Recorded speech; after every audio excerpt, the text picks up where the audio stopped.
Greetings, aspiring educators, and welcome to today's enlightening lesson on the overview of philosophy and sociology of education.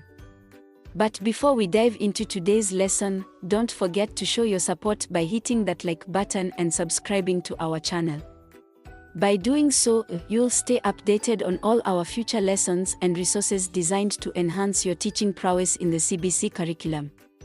Philosophy of education and sociology of education are two closely related fields that examine the nature, purpose, and practices of education.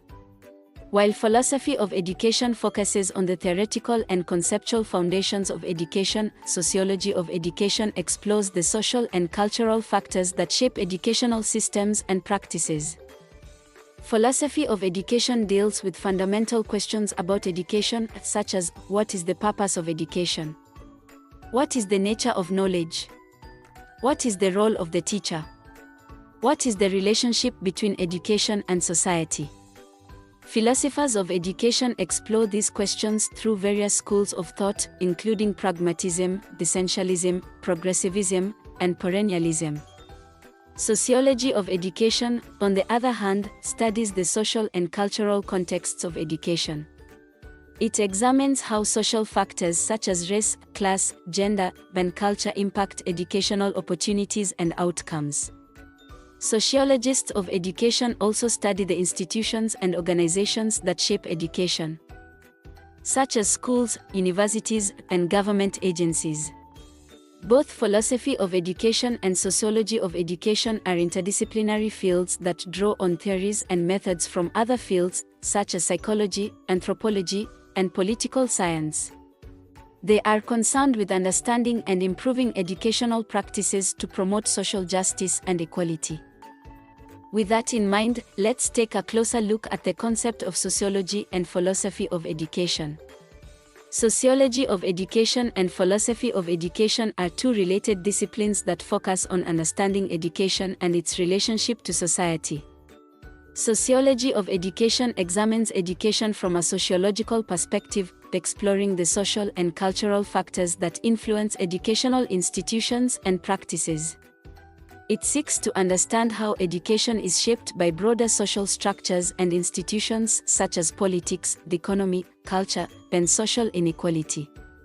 The field of sociology of education is interested in studying the relationship between educational institutions and social inequalities, as well as the impact of education on social mobility and social reproduction.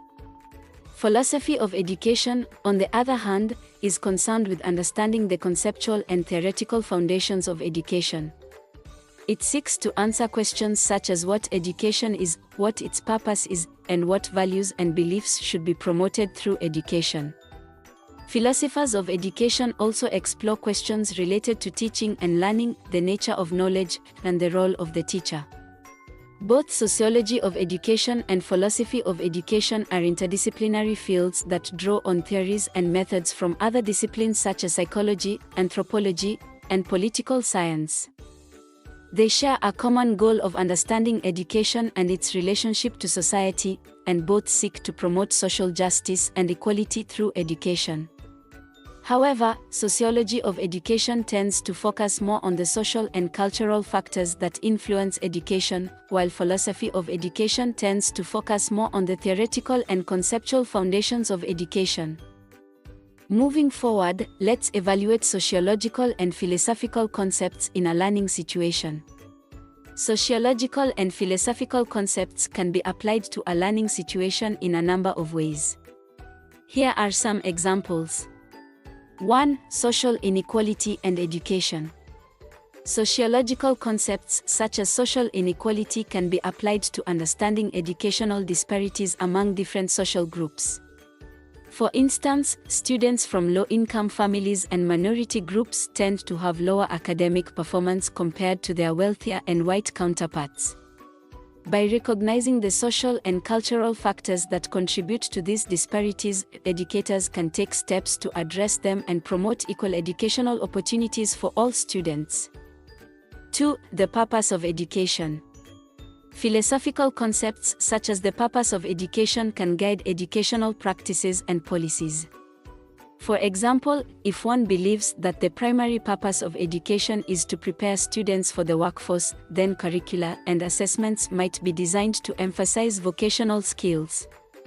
Alternatively, if one believes that the purpose of education is to promote personal growth and well-being, then curricula might focus more on the humanities and arts. 3. Teaching and learning. Philosophical concepts such as constructivism can guide teaching and learning practices. Constructivism suggests that students construct their own knowledge based on their experiences and prior knowledge, rather than simply absorbing information from a teacher. Educators can use this concept to design activities that encourage students to actively engage with course material and build their own understanding. 4. Critical pedagogy. Critical pedagogy is a sociological and philosophical concept that emphasizes the importance of questioning power structures and promoting social justice in education. By recognizing the ways in which education can reinforce or challenge existing power dynamics, educators can design curricula and activities that encourage critical thinking and social awareness among students. 5. Cultural diversity and education. Sociological concepts such as cultural diversity can be applied to promoting inclusivity and respect for different cultures in educational settings. By recognizing and celebrating the diverse backgrounds and experiences of students, educators can create a more inclusive and welcoming learning environment. 6. The role of the teacher. Philosophical concepts such as the role of the teacher can guide teaching practices and interactions with students. For instance, if one believes that the teacher should be a facilitator of learning rather than a dispenser of knowledge, then teaching practices might focus on encouraging student-led discussions and activities. 7. Educational policy and reform.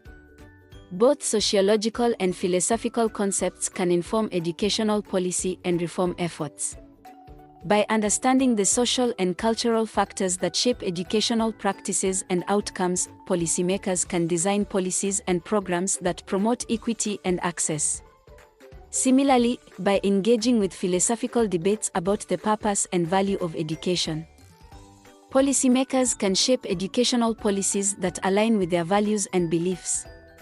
In summary, sociological and philosophical concepts can provide valuable frameworks for understanding and improving educational practices and policies. By applying these concepts to a learning situation, educators and policymakers can promote equality, inclusivity, critical thinking, and personal growth among students. Following on from that, let's delve into distinguishing the dimensions of education in relation to learning at school. There are several dimensions of education that are relevant to learning at school. These include: 1. Cognitive dimension. This refers to the intellectual or mental processes involved in learning. The cognitive dimension of education encompasses the acquisition of knowledge, skills, and abilities through the process of learning. At school, cognitive development can be promoted through various activities such as lectures, reading assignments, class discussions, and problem-solving exercises. 2. Affective dimension. This refers to the emotional or affective aspects of learning. The affective dimension of education encompasses the development of attitudes, values, and beliefs that shape how individuals approach learning. At school, the affective dimension of education can be promoted through activities that encourage self-reflection, empathy, and collaboration. 3. Social dimension. This refers to the social and cultural contexts in which learning takes place. The social dimension of education encompasses the role of social interactions, cultural norms, and institutional structures in shaping learning outcomes. At school, the social dimension of education can be promoted through activities that encourage teamwork, diversity, and inclusivity. 4. Physical dimension. This refers to the physical environment in which learning takes place. The physical dimension of education encompasses factors such as classroom design, lighting, and acoustics that can affect learning outcomes. At school, the physical dimension of education can be promoted through activities that encourage physical activity, health, and well-being. 5. Moral dimension. This refers to the development of ethical and moral principles that guide individuals' behavior and decision-making. The moral dimension of education encompasses the promotion of values such as fairness, respect, and responsibility. At school, the moral dimension of education can be promoted through activities that encourage critical thinking, ethical decision-making, and social responsibility. 6. Political dimension. This refers to the role of power and politics in shaping educational policies and practices. The political dimension of education encompasses the ways in which political actors, institutions, and ideologies influence educational outcomes. At school, the political dimension of education can be promoted through activities that encourage civic engagement, critical awareness of power structures, and advocacy for educational equity and justice. 7. Historical dimension. This refers to the historical and cultural contexts in which educational systems and practices have developed. The historical dimension of education encompasses the ways in which past events and social structures have influenced current educational practices and policies. At school, the historical dimension of education can be promoted through activities that encourage students to explore the historical and cultural roots of educational practices and to critically evaluate their contemporary relevance. 8. Technological dimension. This refers to the use of technology to support and enhance educational practices and outcomes. The technological dimension of education encompasses the use of digital tools and platforms to facilitate learning and collaboration. At school, the technological dimension of education can be promoted through activities that encourage digital literacy, creativity, and innovation. In conclusion, the dimensions of education are multifaceted and dynamic, and they all play an important role in shaping learning outcomes at school. By recognizing and promoting these dimensions, educators can create learning environments that are inclusive, engaging, and empowering for all students. Finally, with that context established, let's now consider the importance of sociology and philosophy of education to a teacher. The fields of sociology and philosophy of education are crucial to a teacher's professional development and effectiveness. Here are some reasons why. 1. Understanding social and cultural contexts. Sociology of education provides teachers with insights into the social and cultural factors that shape educational practices and outcomes. By understanding the social and cultural contexts in which students learn, teachers can create learning environments that are responsive and inclusive. 2. Promoting equity and diversity. Both sociology and philosophy of education emphasize the importance of promoting equity and diversity in educational settings. By recognizing and celebrating diversity, teachers can create learning environments that foster cultural sensitivity, respect, and understanding. 3. Developing critical thinking skills. Philosophy of education encourages teachers to develop critical thinking skills among students.